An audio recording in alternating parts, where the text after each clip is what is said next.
Masisilayan po natin mga kabayan yung San Pablo Interchange na talagang mataas na yung tambak, no? Hindi tulad dati na kundi pa yung masisilayan.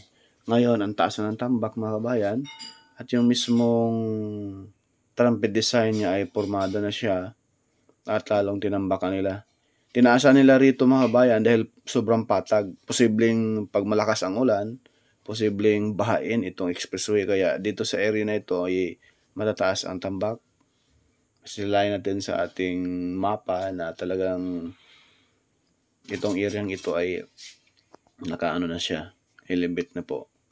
At dudugtungan lang po itong papuntang Package C sa may Barangay Solinad mga kabayan. May upload din po tayo kasunod nito, no? Kasi kung isabay natin pag-upload mga kabayan, napakahaba ang taas ng video natin. Baka hindi kayanin ng ating memory sa ating cellphone. Kaya pinutol-putol po natin. Ayan, masasalayan natin yung San Pablo Interchange na talagang konti lang kulang. At ito naman po mga kabayan yung ground shot natin. Ito yung San Pablo Interchange. Ayan po.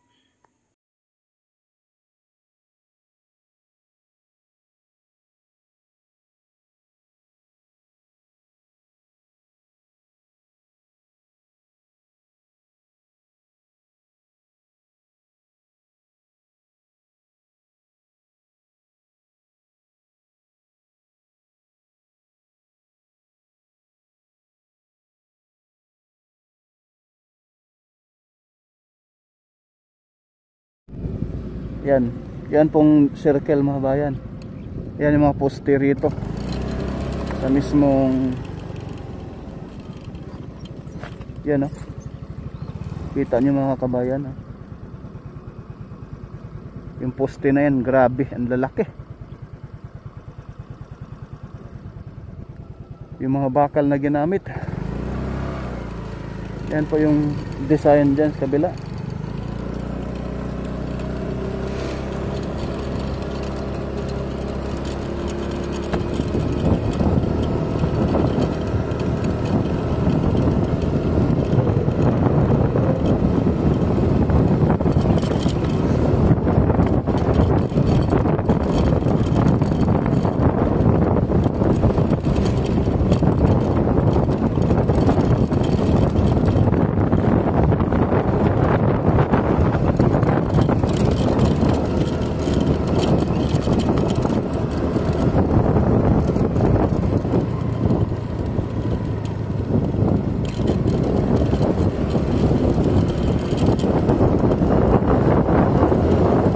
Tambak na rin sila rito ng mataas-taas na rin yung tambak rito mga kabayan sa may papuntang lampas ng Soledad papuntang Barangay San Roque.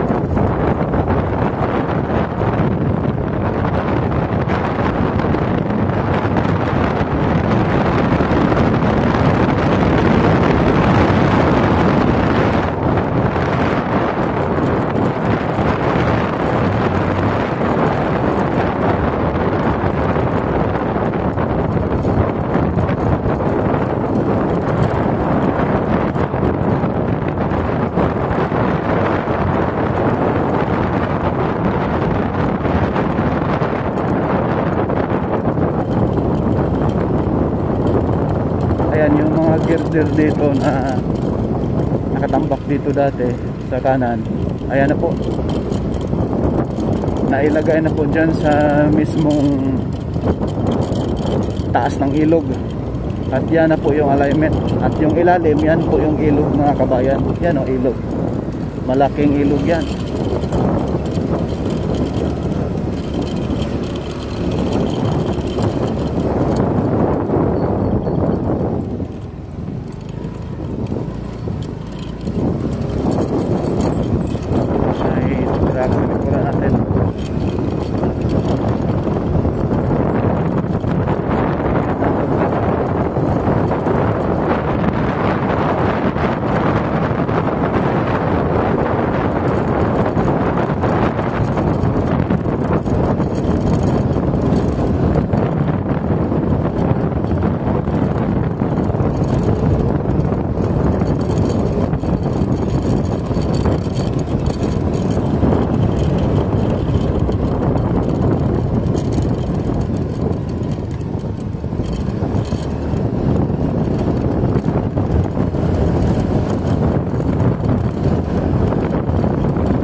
Dito po mga kabayan, matagal na po itong tapos na malatagan ng buhangin.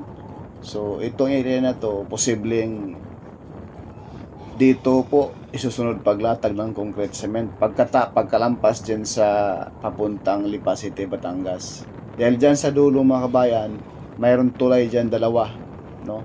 At tapos na rin po malatagan ng buhangin. Baka next month mga kabayan, dito na po sa area maglatag ng concrete cement. Kaya abang-abangan natin, no? Sa iba po na hindi pa nakapag-like, share, subscribe sa YouTube channel ni Purka Studio, paki-subscribe na rin po. At pakiusap, wag po tayo mag-skip sa ads. Napakalaking tulong na po yan sa ating pag-vlog mga kabayan. Maraming salamat po. Shout out po sa ating mga solid viewers dyan. Ma'am Amy Campbell, Ma'am Lisa Torres, at sa ating mga kabayan dyan abroad, no? Maraming salamat sa mga engineer na nagko-comment dito sa ating channel. Maraming salamat po mga kabayan. Dyan sa dulo na po ay Barangay San Roque. At may tulay dyan mga kabayan. Sa mismong taas ang alignment ng SLEX Toll Road 4.